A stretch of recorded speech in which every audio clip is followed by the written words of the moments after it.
And the first thing I want to do actually is share an image. And this image comes from some interesting research that's been done. Everyone can see that, yes? Some interesting research that was done. Basically, a team of scientists asked about 700 volunteers from Finland, Sweden, and Taiwan. So we were looking for cross-cultural experience. They were given these two different, almost like gingerbread outlines, silhouettes, if you will, and paint. And they were given one emotion, and they were really encouraged to sink into this emotional experience, and then to show us on one image what areas of the body got activated when that emotion was present, and to show us on the other image what areas deactivated when that emotion was present. And interestingly enough, we saw a lot of like surprising consistency across cultures in terms of how people experience emotions like love, disgust, anger, pride. So I show you this today because in part, I feel like it is more of what we began working with last week. This idea that feelings are felt in the body first and foremost. We get caught up in the jargon, the language, the stories we tell ourselves.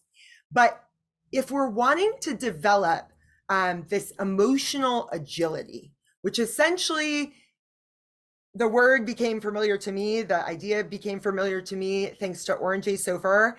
It's similar to physical ability, but it's specific to being able to acknowledge what thoughts and stories are present when an emotion is present.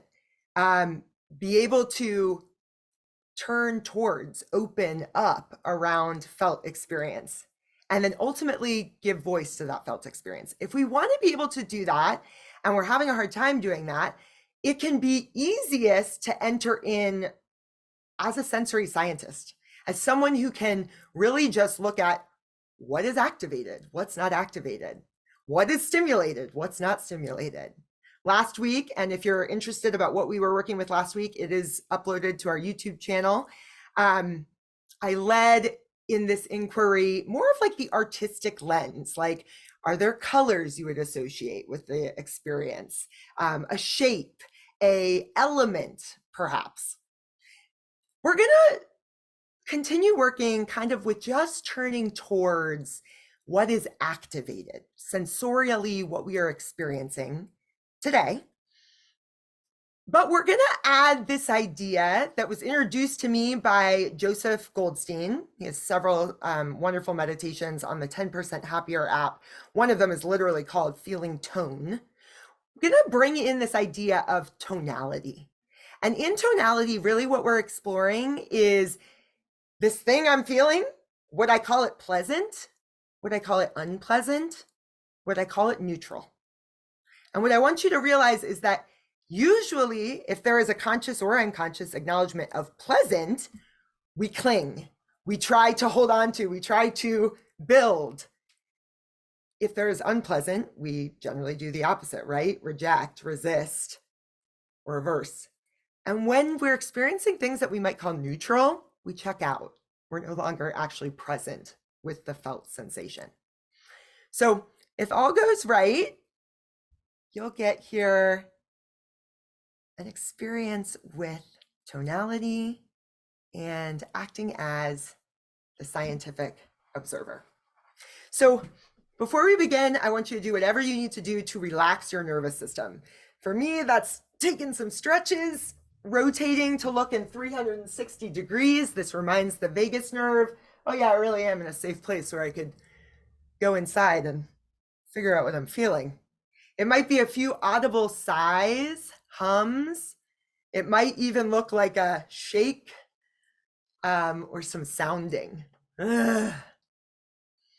So do what you need to do to soothe that nervous system. And then let the sound of the singing bowl be the invitation to close the eyes, drop the gaze, move the attention inward.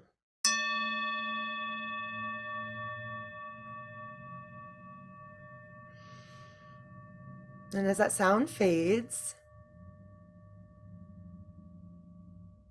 find your breath. Breath breathing you. And without trying to change it, just watch, like you're standing along the coastline. Watch as this wave of life force ebbs and flows, ebbs and flows, allowing it to bring you further into stillness, into present moment awareness. And if it helps today, because you are feeling a bit restless, you can even begin to rock ever so slightly with the body as you breathe. Almost a way of fidgeting to stay focused. And as though you could assume the role of sensory scientist, social scientist, by way of stepping behind a metaphorical plexiglass to observe what's going on inside of the body, I want you to assume that role now by simply noticing if there are judgments, but staying with sensory observation. What do I see, hear, feel, sense as happening inside of this physical container? Maybe on the surface of the physical container. A few moments here to simply notice energetically, sensorially, what's happening on the inside.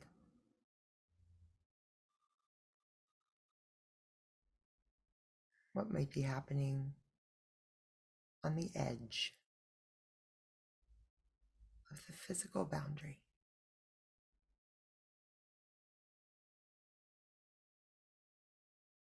And as you do this, you might find some utility in just observing attributes. Things like a physical location of a sensation,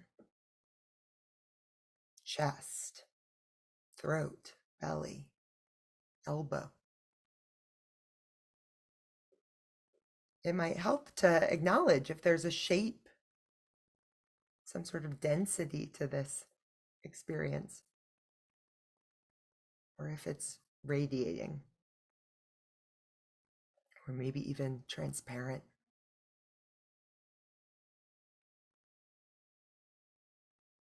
Maybe it helps you to assign a color or to recognize if there's a temperature, a weight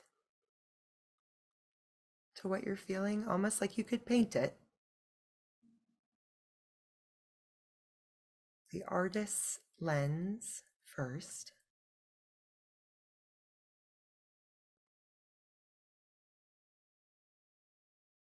Or maybe simply just staying with this energy, this energetic experience. Is this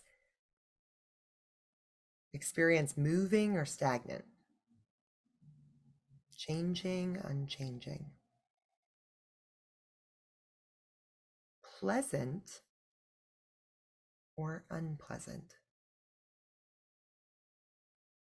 Maybe neutral.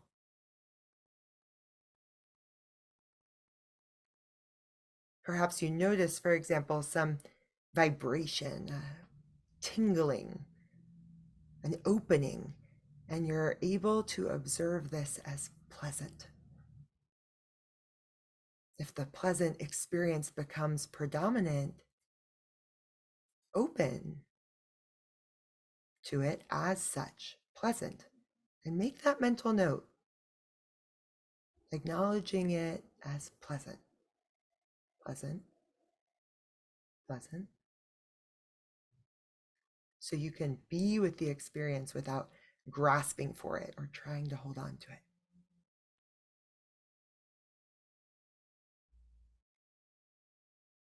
In other moments, you might become aware of an unpleasant experience, tension, maybe, tightness, pressure, pain.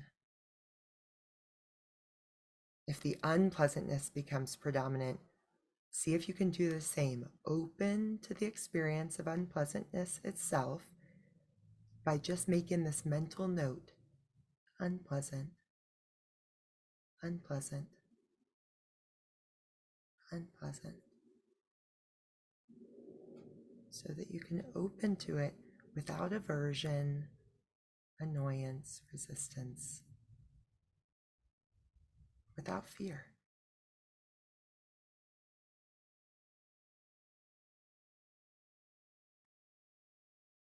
You can acknowledge neutral areas with a similar mental note: neutral, neutral.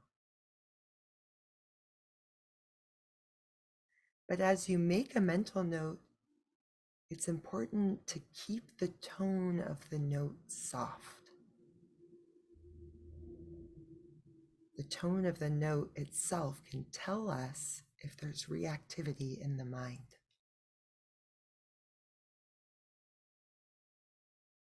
If I acknowledge something as unpleasant, there's a tone there that suggests I'm averse to it. I'm at odds with it.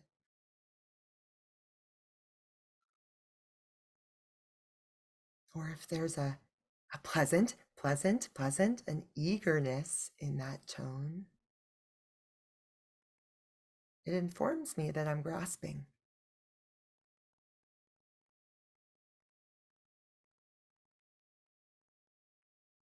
A feeling tone can be attached to anything you perceive through any of your senses, including a thought.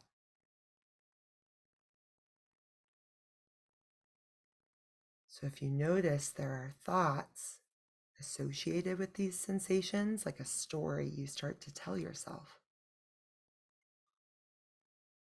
or you notice that emotional vocabulary makes sense to apply.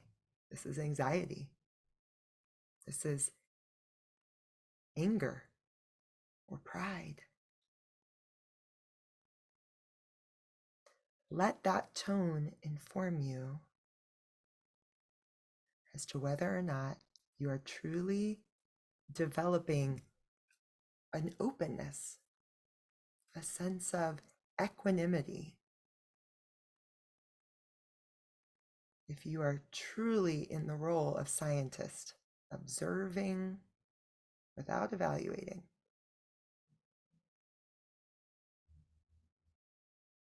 or if instead you're getting caught up in judgment.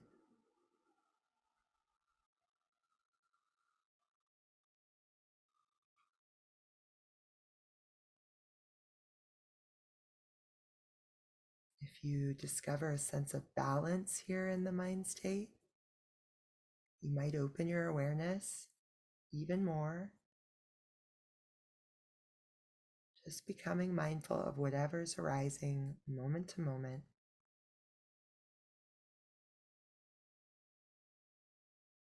Awareness to what's activated and what's deactivated.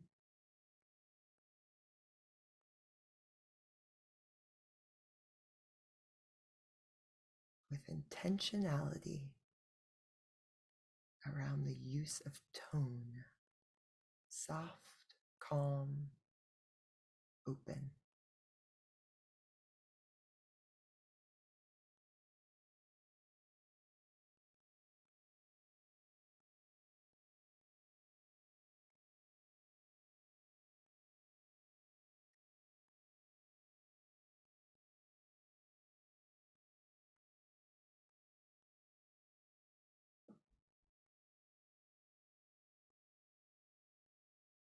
A moment longer just to feel what you feel.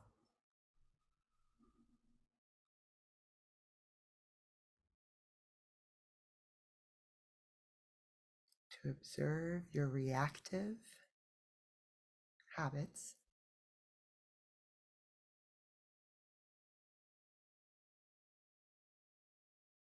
cultivating curiosity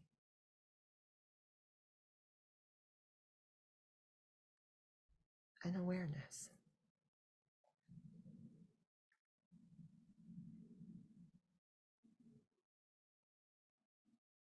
Remembering always that feelings aren't facts, they're messengers.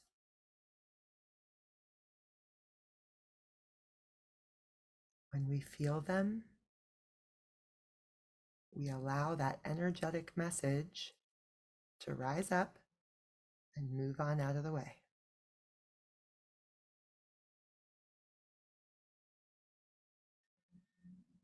Which will in turn help us to know how best to meet our needs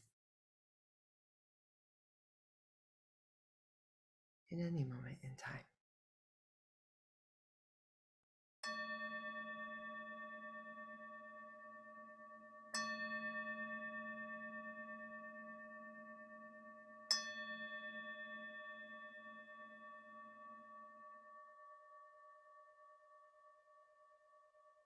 As that sound fades, and with an exhale, let your chin fall to the chest. Lingering here for a moment, just in honor of the practice, the participants, and of your incredibly dynamic lived experience. May all beings be happy. May all beings be peaceful. May all beings learn to live with ease and equanimity.